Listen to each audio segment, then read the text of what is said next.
Hi, this is Sonia with Artsy Solutions, and welcome to the Asylum Journal for the Creatively Insane series.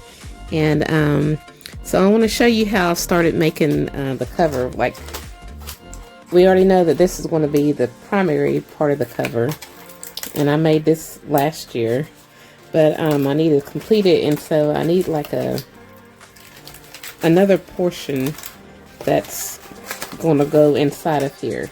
And so I've started to build it up by making this masterboard, and it measures approximately about 14 inches wide, and when it's folded over, it's going to end up being roughly about, looks like 6 3/4 inches by 12 inches roughly. Well, almost 12 inches, and then it only has a 3/4 inch spine, which I might change that. I might alter it a little bit, but yeah, it's probably going to be bigger because it doesn't make sense to have a thin, well, maybe, yeah, it's not going to make sense to have a thin spine like that. So I might just change it and then just literally cut this in half and then make this bigger. But I'm not sure yet, or I might even just make this shorter. It just looks tall and skinny, but at the same time, I mean, it is an Asylum journal.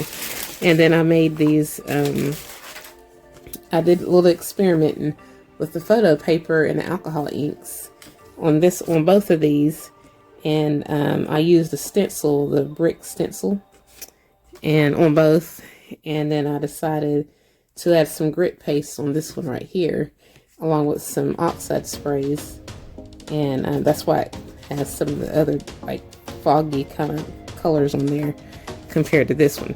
But I'm still going to be using this like on the rest of the journal, and I'm going to figure out how to incorporate my caution tape and cover and stuff like that. But I've still got to make the sign. The next one's probably going to be, the next video probably when I make the sign for the title, and I'll figure that out, and then we'll start building onto it from there.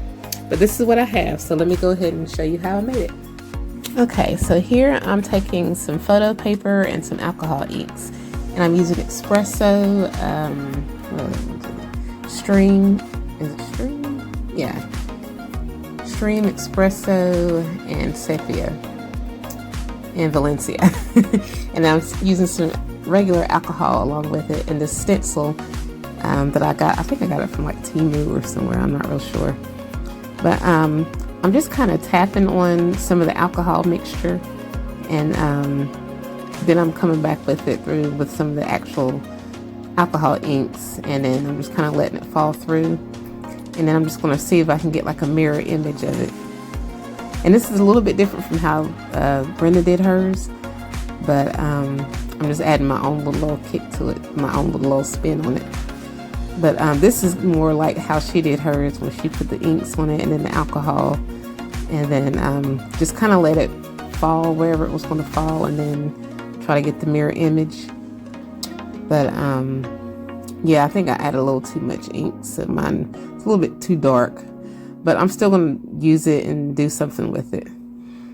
And so here I am drying it. You should probably just let it air dry, but I'm just going to be adding some texture to it anyway. So like I said, I'm putting my own little spin on it. Sorry for the camera movement. But yeah, I'm just taking it, the heating tool to it, to just let it go ahead and dry, because I'm very impatient.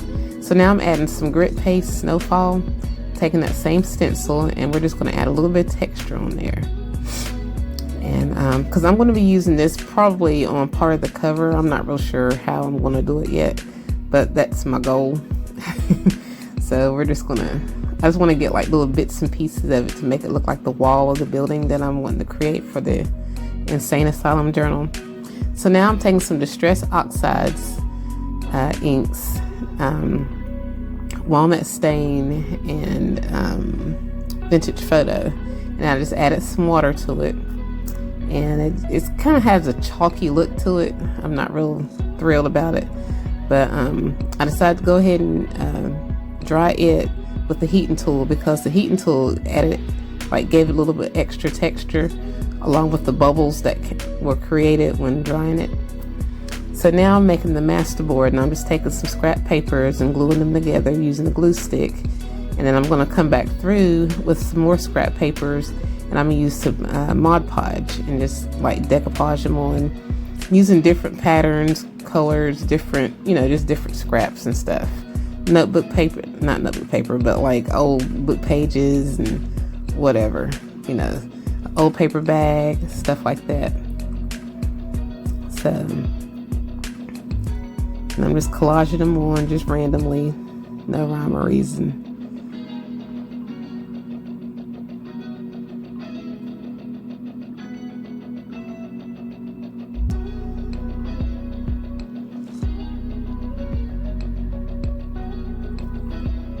And now I'm just taking some brown paint. Actually, this one's Spiced Berry. This is by Apple Barrel multi-surface indoor and outdoor paint. And I just went on ahead and let that dry. And then I attempted to like peel layers of the paper off so it could show the layers up underneath. And I messed up somehow. The papers just didn't want to tear correctly. So for the bits and pieces that I did tear that still had images on it, like that one right there with like the book page and stuff like that, I just went on ahead and just glued them back in different little places back on the masterboard. And now I'm taking some scrap rice paper, and I'm just going to add more layers of texture to it, because I want to repeat this process, but I'm going to be adding some other paints to it too before I do that. But I am going to let it dry between each layer. So after I get that on there, I do go ahead and add the, it's the Jack-o'-lantern by Apple Barrel. And it looks kind of yellow, but it's really more orange. It's more oranges looking in real life. I don't know why it looks yellow in the photo, in the video. So here I'm trying to peel apart some of the layers once again. It kind of works in some areas, and in other areas it doesn't really do too good. So I decided that since that's not going to work, I was just going to get the sanding block and then just kind of sand some more of it down. And it kind of worked a little bit in some areas, and then it still didn't take off a whole lot. And then I messed up a little bit, and I ended up getting a big old piece of a hole in there. And so I'm taking some black cardstock to put in behind it to cover that hole that I just messed up right there. And then I'm just going to add some Mod Podge on there just to make sure it's secure. And then we're just going to add some brown paint from Dollar Tree and black paint. Both of them is Cre8tively or Rich Art Cre8tively from Dollar Tree. Then I'm spraying on some water to make it like just like a little wash. And then I took a wet rag to kind of dab off some of the paint, but then I thought it needed a little bit more dark paint, so I added more black to it. And I'm just going to take some water, and I had used some blue abstract ink too. I didn't mention that somehow. That was on that layer prior to this one. So, and then here I am now, I'm just cutting the leftover papers and just trying to make the edges straight. And this is what I'm going to be using for my masterboard for the journal cover. And then basically I just folded it, and I might decide to just leave it exactly in half and create a whole different spine. But in this instance, I wanted to create the spine using the same masterboard. So I folded it over to where I had still like a 1/2 inch left on the inside, if that makes any sense. I put it on the grid, and then you see like a 1/2 inch, no, actually 1 whole inch available on each side, so that it's going to be a 2-inch spine, if that makes any sense. I folded it, and then at the other end there's like 1 inch left on each side, so that made it like a 2-inch spine, I think. Or did I do a 1/2 inch? I don't know. Anyway, so I'm going to be using it on the inside of this. I'm going to try to incorporate all my stuff that I recently made. And but yeah, this is pretty much it for this project. So if you like this video, please give it a thumbs up, and if you haven't already, please subscribe to my channel and check out my other videos, blog, and social media sites. And as always, I thank you guys so much for watching.